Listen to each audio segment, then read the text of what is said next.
అనుదినమన్న శ్రోతలకు మన ప్రభువును రక్షకుడై ఉన్న యేసుక్రీస్తు యొక్క సరిసాటి లేని మహా గొప్ప పరిశుద్ధమైన నామమునందు శుభములు. నేడు 2025 సంవత్సరము డిసెంబర్ మాసము 21వ తారీఖు ఆదివారం నాటి ధ్యానాంశము యోనా యొక్క ప్రసంగము. మత్తయి సువార్త 12వ అధ్యాయము 41వ వచనమందు నినివే వారు యోనా ప్రకటన విని మారు మనసు పొందిరి. ఇదిగో యోనా కంటే గొప్పవాడు ఇక్కడ ఉన్నాడు. ఆత్మలను సంపాదించుటయందు యోనాకు సాటి అయిన వారు ఆ దినముల యందు ఒక్కరును లేరు.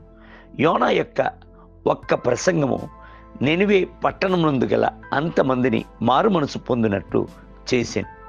వారు సాధారణముగా మారు మనసు పొందలేదు. మనుషులు ఏది పుచ్చుకొనకయు, పశువులు కానీ ఎద్దులు కానీ గొర్రెలు కానీ మేత మేయకయు, నీళ్లు త్రాగకయు, మనుషులేమి పశువులేమి సమస్తమును గోనపట్ట కట్టుకొనవలెను. మనఃపూర్వకముగా దేవునికి ఎలుగెత్తి గొప్ప స్వరముతో వేడుకొనవలెను. మనుషులందరూ తమ దుర్మార్గమును విడిచి తాము చేయు బలత్కారమును మానివేయవలెను అని బైబిల్ గ్రంథము చెప్పుచున్నది. యోనా గ్రంథము 3వ అధ్యాయము 8 మరియు 9 వచనములు. పేతురు యొక్క ప్రసంగమునందు 3,000 మంది 5,000 మంది రక్షింపబడిరి. అయితే యోనా యొక్క ప్రసంగమునందు 1,20,000 మందికి పైగా రక్షింపబడిరి. ఆయన యొక్క ప్రసంగము ఎంతటి శక్తివంతమైనదై ఉండవచ్చును.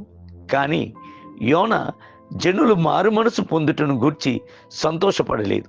40 దినముల్లో నినివే నాశనమగును అను తన యొక్క ప్రవచనము నెరవేర్చబడలేదే. జనులు తనను అబద్ధ ప్రవక్త అని చెప్పుదురే అని ఆయన బాధపడుచు ఉండెను.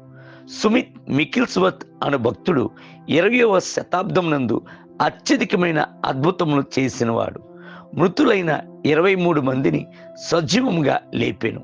ఆయన చూచి ఒక యవనస్తుడు, అయ్యా, మీరు అత్యధికమైన అద్భుతములు చేసినందున పరలోకం మిమ్ములను కొనియాడును కదా అని అడిగాను. ఆయన తన్ను తాను తగ్గించుకుని, నేను అద్భుతమును చేసినందున పరలోకము నన్ను కొనియాడదు. వాస్తవమునకు అద్భుతమును చేసినవాడు యేసుక్రీస్తు.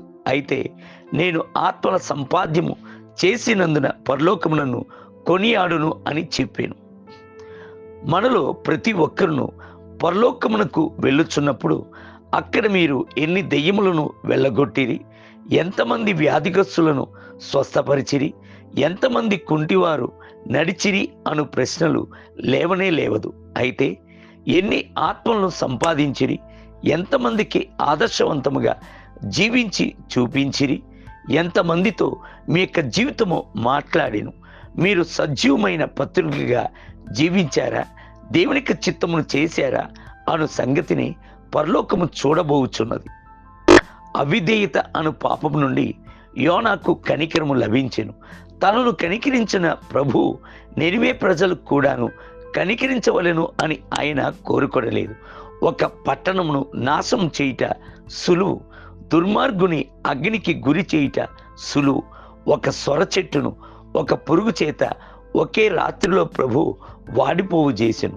ప్రపంచమంతటిని అనుభవము చేత నశింపజేయుటకు కూడాను ఆయనకు సాధారణమైన అంశమే.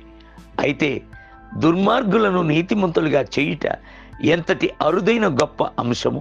నినివే ప్రజలు కన్నీటితో మారు మనసును పొందినప్పుడు ప్రభు వారికి కనికరమును చూపాను. దేవుని బిడ్డలారా, ఆత్మల కొరకు అలమటింతురా.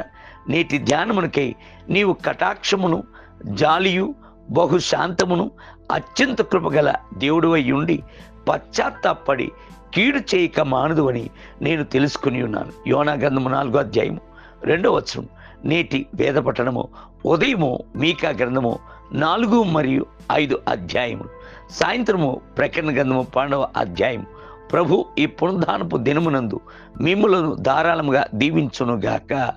ఆమేన్, ఆమేన్.